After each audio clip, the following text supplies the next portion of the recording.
Those discounters are just a waste of time, aren't they? And that's why today on Grocery Dad, we're breaking down 5 common reasons to avoid doing your food shopping at a discounter. Oh, and I'm also going to tell you why all those reasons are complete and utter nonsense. And why, if discounters aren't part of your weekly routine, you're wasting your hard-earned money. Stick around. I'm sure by this point, most people get what a discount grocery store is all about. But if you happen to have been, living underground since the 1990s, here's a quick primer. Discounters are typically smaller grocery stores stocking a limited number of products. And they're generally focused on private label or own brand instead of national brand products. They're all about eking out little efficiencies wherever they can, so you won't see many staff standing around doing nothing, and they certainly won't try and keep you in the store any longer than is strictly necessary. Some major discounters you might recognise include Aldi and Lidl, Trader Joe's and Netto, and you may well find that one or more of those brands are already very well established wherever it is that you live. In the UK, Aldi and Lidl have grown their market share by nearly 40% in just the last 3 years. And here in Australia, Aldi's taken nearly 10% share in a market that is very, very light on competition. Still, a lot of people think that discount shopping means putting up with things like poor quality and poor choice, and maybe even going a bit down market. And that's exactly what I hope to say straight in the next 7 minutes or so. Plus, I'm going to share some of the latest price comparisons so you can see for yourself with your own eyes exactly what you could be saving by including discounters in your weekly routine. So with that said, here is cooked up reason number 1 for not shopping at a discounter. They just don't have many products, do they? Like compared to regular supermarkets. I can't do a full shop there because there's loads of stuff that they're missing. They've got such a small range, you just can't get everything you need for different meals. All common complaints and all absolute bollocks. Let's break it down. How many individual grocery items do you reckon you buy each month, let's say, on average? What do you think? One item being rice or bread or milk. I've run a list and come up with about 40 different kinds of products that we buy on a regular basis. Now, let's assume, for the sake of argument, I'm off by 50%. So now we get to 60 grocery products that you might be buying week in, week out. Okay, next question. How many products do you think a store like Aldi typically stocks? Any ideas? Well, the answer is somewhere between 1,500 and 2,000. And that, if you're being totally honest with yourself, is absolutely sufficient for the vast majority of your grocery needs.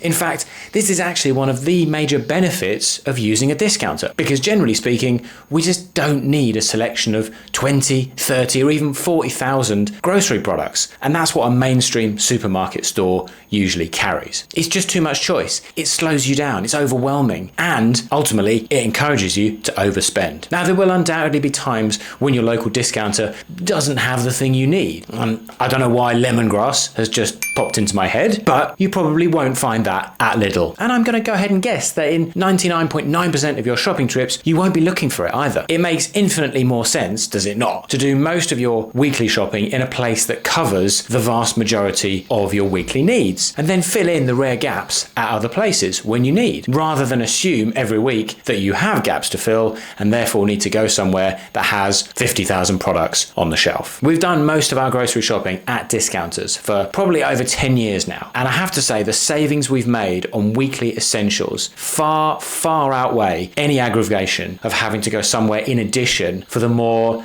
specialty ingredients that we might need from time to time. Bottom line here, choice at discounters is rarely an issue.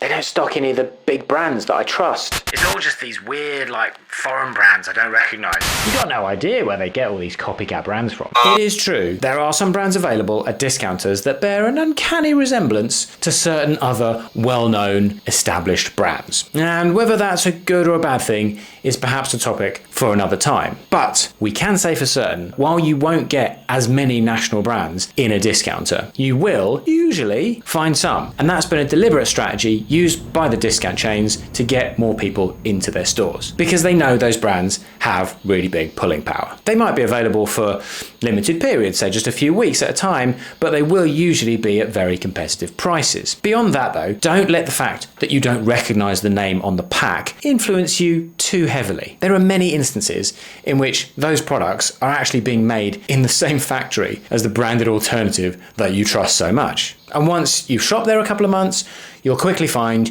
you get over that sort of feeling of uncertainty when you look at the shelves. As far as taste and quality are concerned, well, I'm going to come back to that in a bit more detail in a moment, but let me just say this for now. Try them, okay? Switch for, let's say, a month and see if you really can tell the difference between the brand you know and the one you don't. Because I know where my money is, and I know where more of yours is going to be once you choose to make that switch. Yeah, if it's that cheap, the food can't be any good. I've heard the quality's really bad. It's no good, any of their stuff. I just wouldn't trust the quality of the meat or the veg there, to be honest.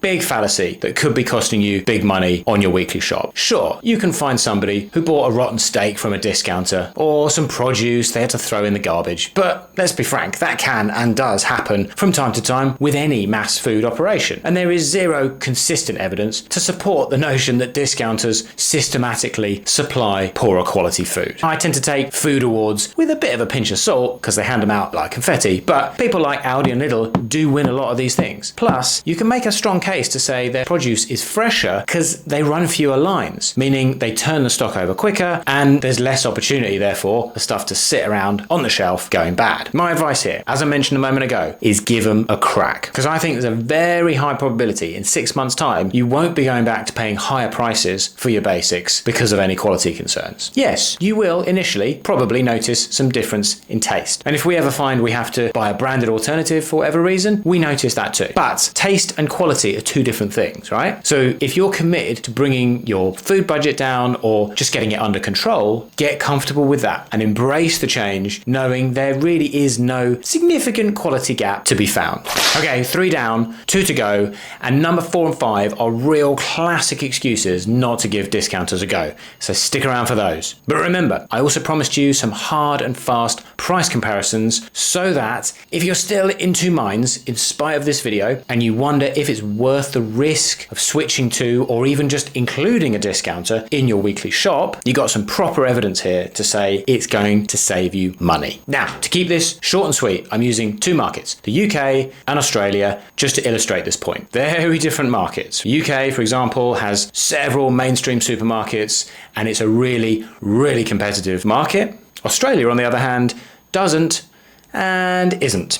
But Aldi's position as the cheapest food retailer in both markets is pretty much beyond question. According to Which, in the UK, Aldi comes in at over £1 cheaper than the next player, Lidl, which also happens to be a discounter, on a selection of no fewer than 59 products. Next comes a big store retailer called Asda, nearly £10 more expensive on that same set of products. And the market leader, Tesco, is somewhere a little over £10 dearer. Here, it's still Aldi who comes out nearly $16 less expensive than the 2 major retailers. That's nearly 25. Yes, 25% cheaper. So if you're still not convinced, go check them out for yourself wherever you live. Even if it isn't as massive a saving as it is down here, you could be saving something that over time is going to make a significant difference to your household budget. Now, I'd love to know in the comments, have you tried a discounter and found you didn't like it? Or perhaps you have given them a go and you love it, you think they're fantastic, you wouldn't look back. Either way, stick it in the comments because I'd love to hear what your experiences have been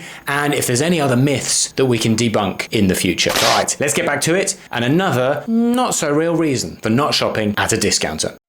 There's never anybody working in the store. If I need help, I can't find anyone to talk to. Now, this is an absolute corker of an excuse for not shopping in discounters. Like, you walk into your average mainstream supermarket and get bowled over by the staff, falling over themselves, asking if you need help and checking to make sure that you found everything that was on your list. We all know that isn't true. So the fact those people don't exist at all in a discounter really makes no odds, does it? And you probably won't need them anyway because the store's a lot smaller. It's a lot easier to find what you need. What it does do, though, is help them keep the cost down, and at least some of that gets passed on to you, the shopper. When it comes time to go and pay and get out, if you're brave enough and you ask, you will very often find someone appears from out of nowhere to open an extra checkout lane and shorten the queue time, something else that people grumble about when they go to an Aldi or Lidl. Now, try doing that in a regular supermarket and you might as well ask if you can take a shit on the conveyor belt. Now, we're not talking here about high-end stores or premium retailers, like your Whole Foods. This is just if you compare like with like, there really isn't a consistent difference in the quality quality of customer service that you receive at any discounter. You will obviously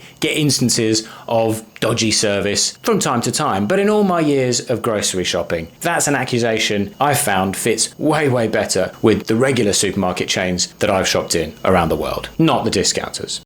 They won't even pack your bags for you. Their guys on the till just fire stuff at you at like 1,000,000 miles an hour. There's no way you can pack your stuff up that quickly. And we wrap up today's 5 reasons not to shop at a discounter with another good old fave. The fact they won't pack your shit up for you. I can see how that could be a problem for, I don't know, let's say members of the British royal family or people who have a manservant. But for everyone else, come on folks, it's 2024 and it's a level of indulgence that you just can't argue is worth the cost. The cost being more checkout staff, which of course gets passed on and means you, the shopper, paying more for the privilege. Now there's a pretty good chance wherever you live that your local supermarket isn't offering to pack your bags anymore these days anyway, right? We've all seen it, this tendency in recent years to get rid of regular checkouts and replace them with self-service ones. And the simple reason for this, of course, is that it's cheaper for them. But are they passing those savings on to you, folks? Are they bollocks?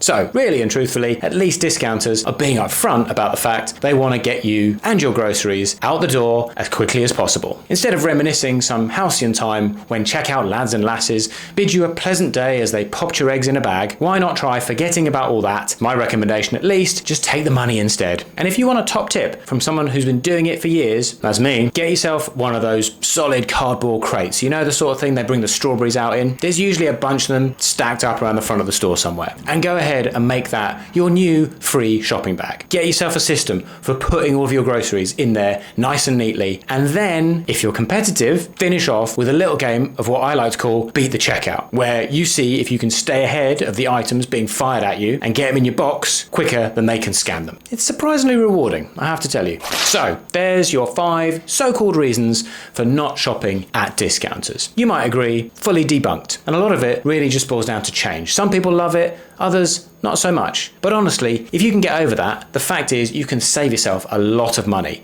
without sacrificing anything that's really very important. So try out the discounters next time you do your groceries and see how much you can shave off your bill. And if you've got any other grocery myths or experiences that you've had, why not drop them in the comments and we can cover them off another time. If you like this one, please give it a like. If you really liked it, go ahead and subscribe. That way, you'll never miss out on any grocery savings advice. See you next time.